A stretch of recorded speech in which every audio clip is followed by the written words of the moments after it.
So your dressage has shown some improvement this year, and I know you're very pleased with that. So I guess what would be your strategy going forward from this weekend, knowing that you guys were able to pull out a good result and definitely get your confidence back up to where it should be?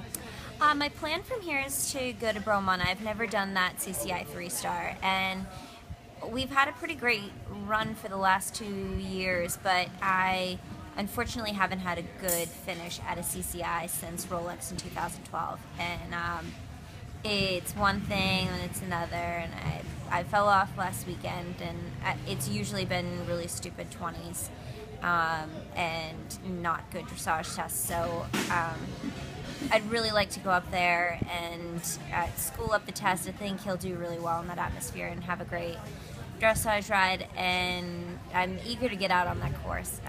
He's been a great horse for me to get experience on because he's very forgiving, and I've got some younger horses coming along that will be at the top level in a few years, and I want to get as much experience on him as I can so I can carry that over to them. Yeah, he definitely seems like he really is, like you said, forgiving, and really takes care of his rider on the horse. I mean, what's your favorite part about riding him on these 3 phases?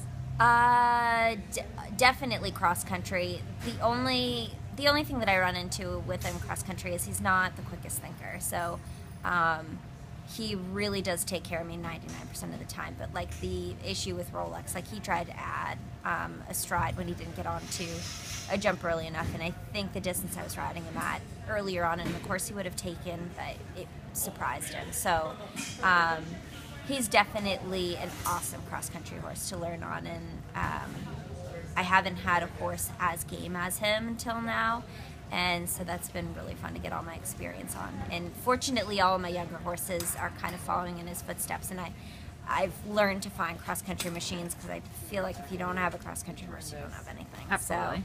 So definitely he's really fun to ride cross-country, but it's been fun to see him change in the dressage and show jumping, and he likes both of those phases. He's a real pleaser. He wants to do everything well, and it's been fun to see him get better at those things in the last year.